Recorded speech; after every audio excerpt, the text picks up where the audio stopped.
бројки јасно покажуваат дека економијата е жива и дека се создаваат нови работни места. 333 милиарди евра, што обезбедува покривање на увозот и стоки на услуги за 4,4 месеци. Ова е значителен показател за макроекономската стабилност на нашата земја, која ви оставивме во наследство.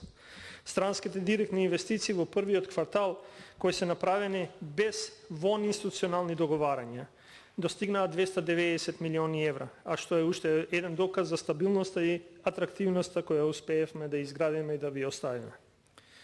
Почитувани, она што се предлага со овој ребаланс е оддалечување од законодавната рамка за фискалното управување поставено од Европската Унија, во која основна цел е обезбедување на здрави и одржливи јавни финанси.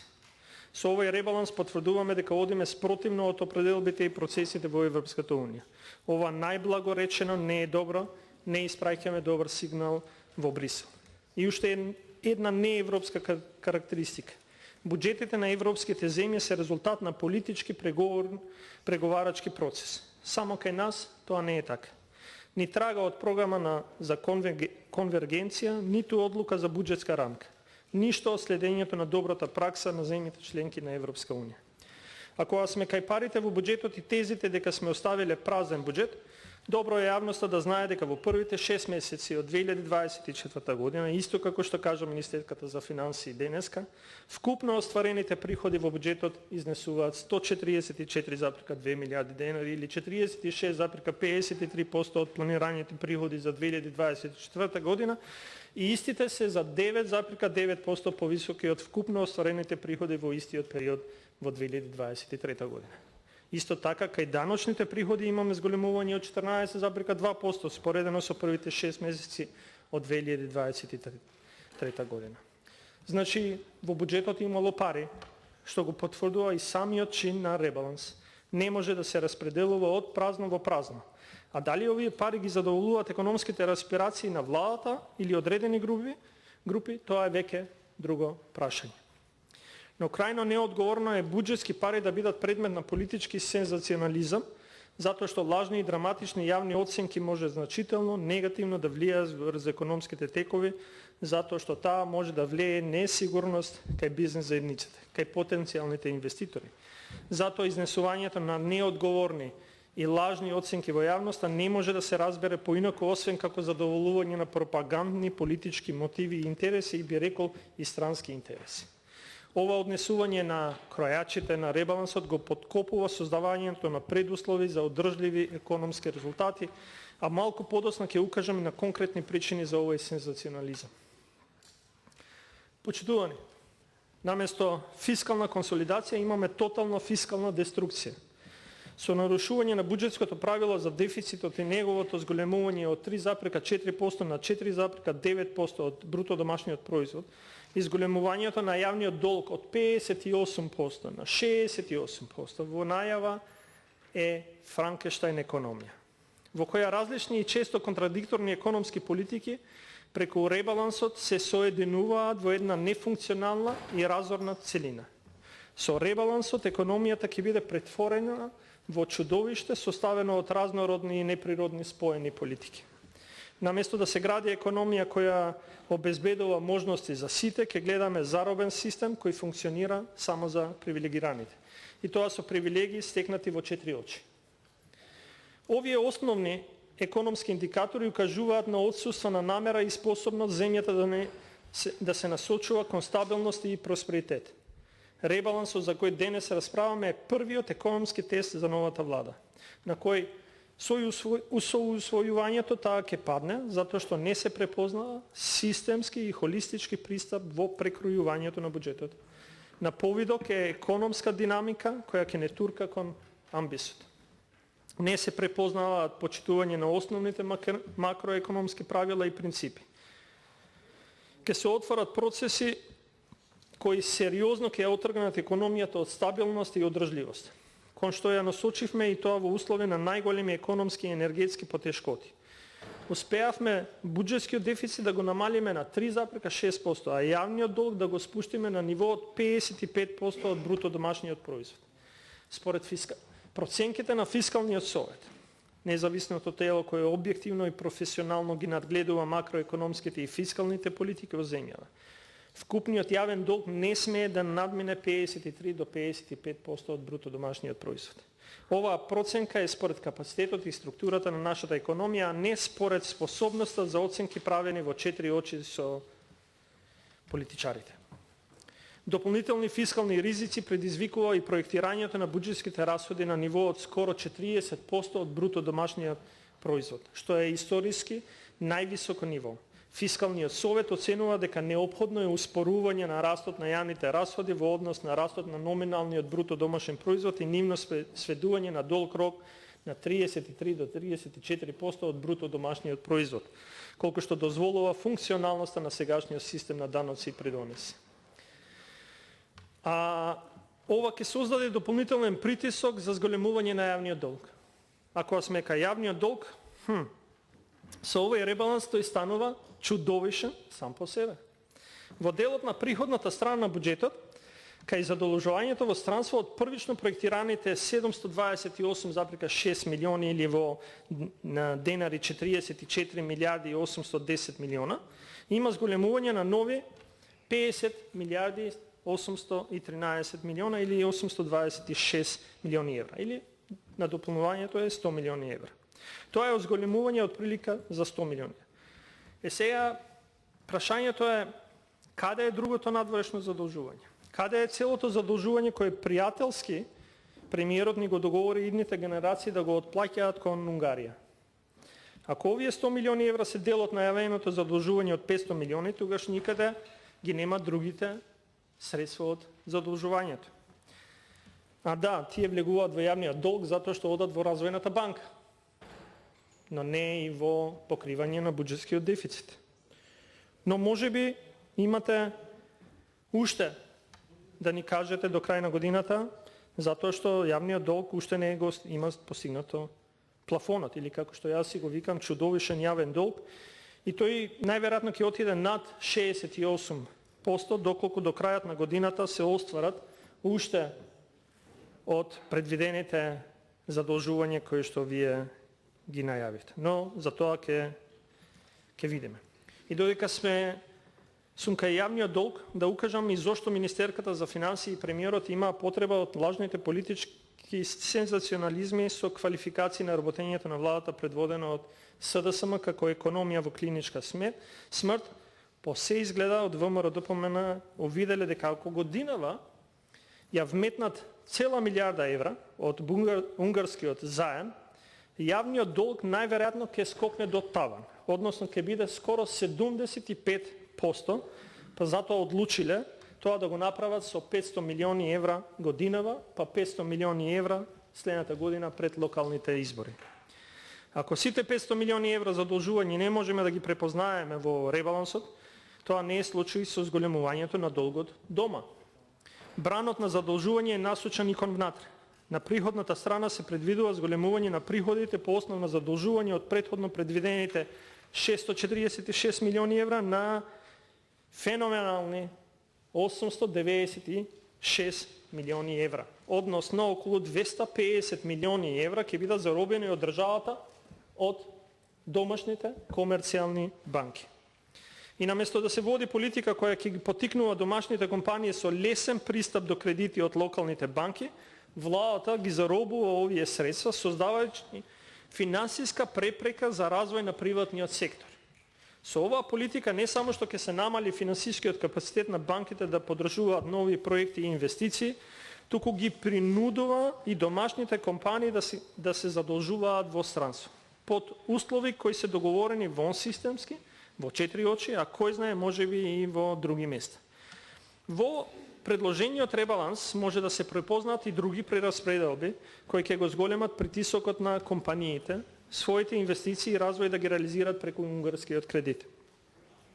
Дополнително сведоци сме на една од неодговорните одлуки на владата со која се предизвикува директна штета на домашните компании. Имаме 5 милиони евра крадење на финансиски средства кои се реализираат преку Законот за финансиска поддршка на инвестициите, каде, да ве потсетам, 99% од корисниците се домашни компании. Минатата година, ако исплативме речиси 40 милиони евра по По овој основ, годинава компаниите под власта на ВМРО ДПМНЕ може да има и повеќе од двојно помалку, само околу 17,8 милиони евра. Дополнително имаме кратење од 2,5 милиони евра наменети за привлекување странски директни инвестиции. Преку овој однос на владата кон стопанството имаме суптилен начин на создавање на притисок компаниите да почнат да размислуваат да се задолжуваат од 250 милиони евра кои треба да пристигнат од Унгарија. И домашните компании ќе добијат тоа што почнаа. Од 0 во 2016, повторно ќе стигнеме до 0 финансиска поддршка за нив. Не станува збор за кредити, за задолжување, туку за пари законски, целно насочени да ја зајакнат конкурентноста на домашното стопанство и неговата способност на компетитивни основи да создава додадена вредност. Сведоци сме на една од најбескрупулозните манипулации од страна на владата, кој не само што се обидува да ја манипулира јавноста, туку и користи лажни информации, за да го прикрие кратењето на средства за поддршка на домашните компании преку ребаланс на буџетот.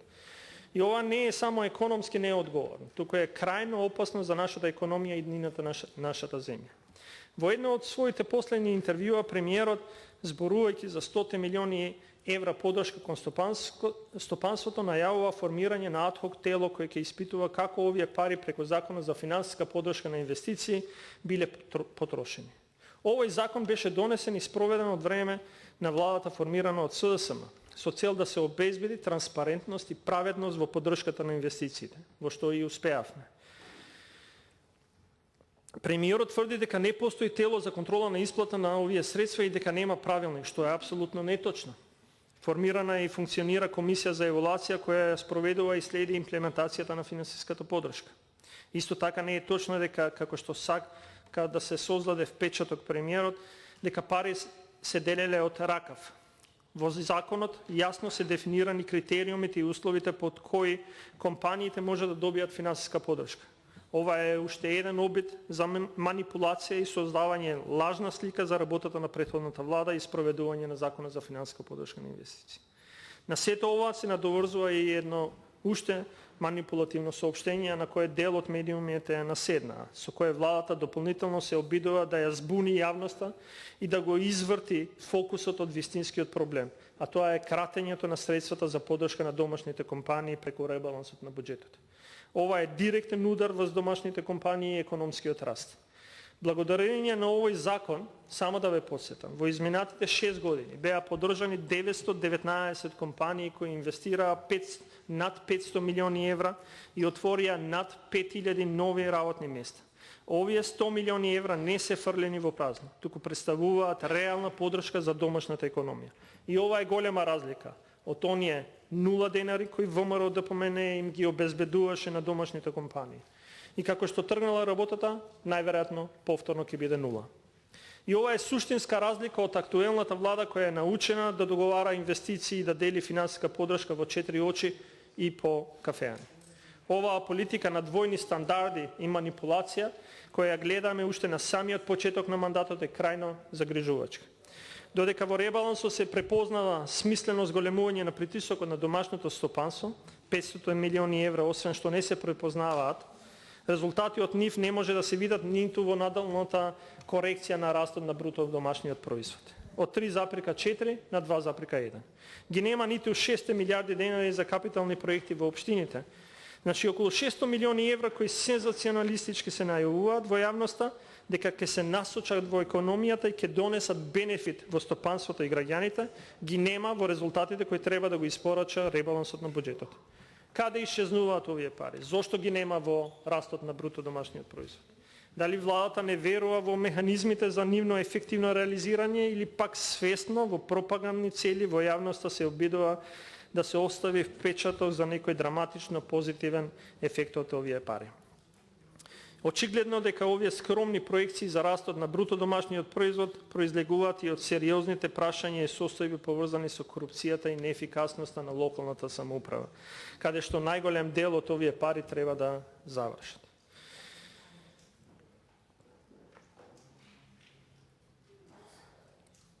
Пред некој ден лидерот на ВМРО ДПМН не убедуваше овде во собранието дека ќе биде премиер се додека работењето на владата има додадена вредност за сите граѓани. И многу брзо дојде тој момент. Моментот кога работењето на владата нема да носи додадена вредност ниту за граѓаните, ниту за компаниите, ниту за било кој во државата. За некого надвор од неа, во странство можеби, но со задолжување од 500 милиони евра со каматна стапка од 3,25, која е повисока од проектираниот раст од бруто домашниот производ од 2,1, не можеме да зборуваме за ребаланс кој ќе донесе додадена вредност во нашето општество. Со овој ребаланс се одзема вредност, се вршат прераспределби кои ги редуцираат можностите за раст и развој на економија. Се одзема додадената вредност и на работниците која макотрпно и партнерски ја градевме со нашите социјални партнери. Со овој ребаланс на буџетот се еродираат нивните права стекнати преку законите и колективните договори. Не се предвидува раст на минималната плата и останатите плати, а обврските од општиот колективен договор за јавниот сектор се игнорираат. Просветните, здравствените работници, полицијата и армијата остануваат без повисоки плати. Додека синдикатите со барањето за минималната плата од 450 евра остануваат несослушани, игнорирани. И ова е директен напад на правата на вработените и нивното понижување. ВМРО ДПМН ја суспендира политиката на континуирано зголемување на платите, создавајќи економска неизвестност и срозен животен стандард за граѓаните наместо зголемена продуктивност и повисок раст.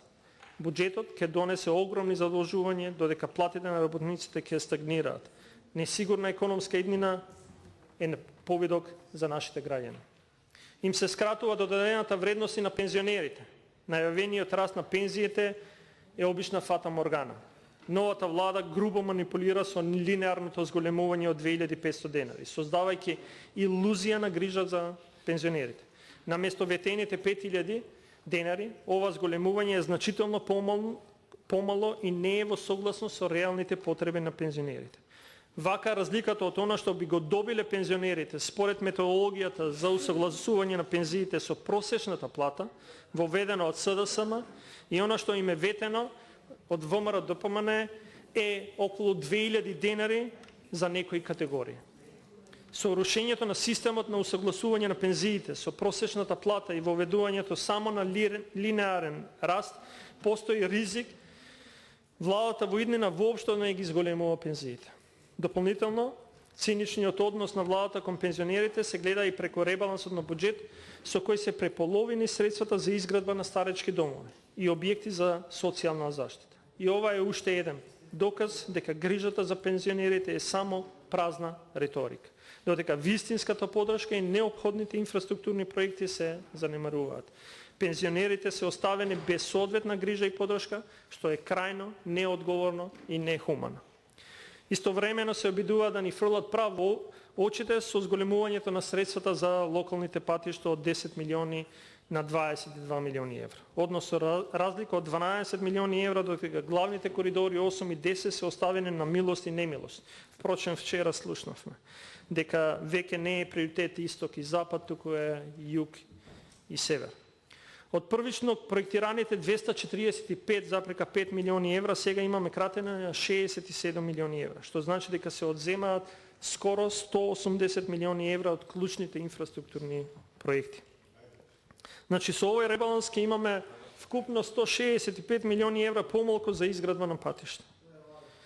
Почитувани, со ребалансот имаме зголемување на очекуваните приходи за 8,22 милиарди денари. Односно, истите ќе изнесуваат 318 милиарди и 150 милиони денари. Добро е да се цели кон раст на приходите. Сето ова е изложено на сериозни ризик фактори, за кои не може да се даде позитивна оценка дека актуелната влада може да ги отстрани. Пред се станува збор за ефикасноста на даночната политика и неопходноста од намалување на сивата економија. Кога сме кај даноците, ВМРО ДПМН најавува дека Северна Македонија ќе биде меѓу земјите со најниски даноци во Европа.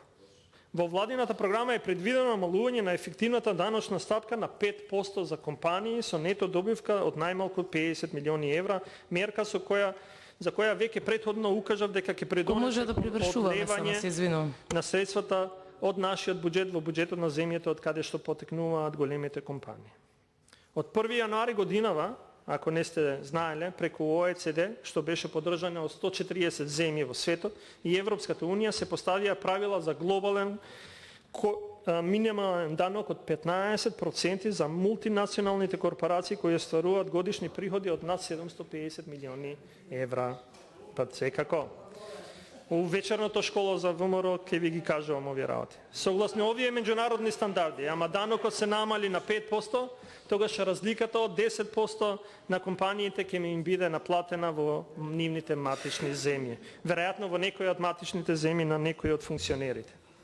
Што ќе се случува и со другите даночни стапки, се уште не знаеме, а и тешко може да знаеме кога имаме политичка гарнитура која нема навика на предвидлив и системски однос кон економијата. Почитувани колеги, пратеници и пратенички, уважена јавност. Предложениот ребаланс на буџетот од страна на владата, предводена од ВМРО-ДПМНЕ, представува крајно непромислена и опасна економска политика, која ќе ја трансформира нашата економија во вистинска Франкенштајн економија.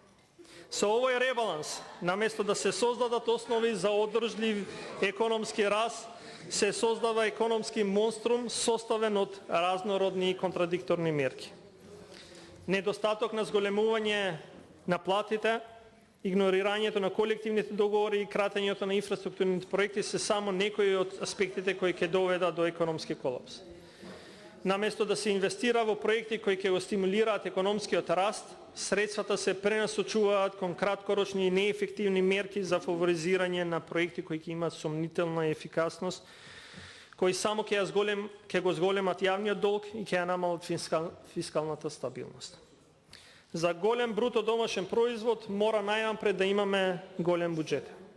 Ние сакаме со мал буџет да имаме голем бруто домашен производ, а со саминиот буџет обратно. Секој сака поголем буџет. А министерката колку имаше? 16? А ако буџет... Ве замолувам да бидеме парламентарни и да го почитуваме времето, затоа што прв ден е продолжени се 6 минути. Заменик координатор сум, можам 30 минути да искористам според деловникот, така да. Така? Па еве како, заменик координатор сум. А ако буџетот не го дуплираме секоја трета или најдосна секоја четврта година, вечно ќе останеме во клубот на неразвиените.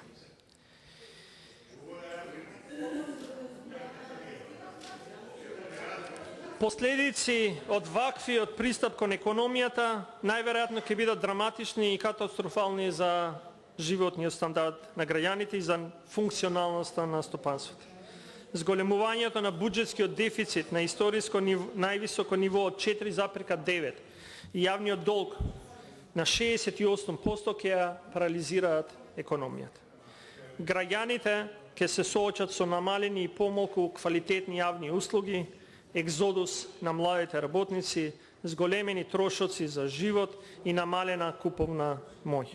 Компаниите ќе бидат принудени да се задолжуваат во неповолни услови, што ќе ја намали нивната конкурентност и ќе ја зголеми невработеност.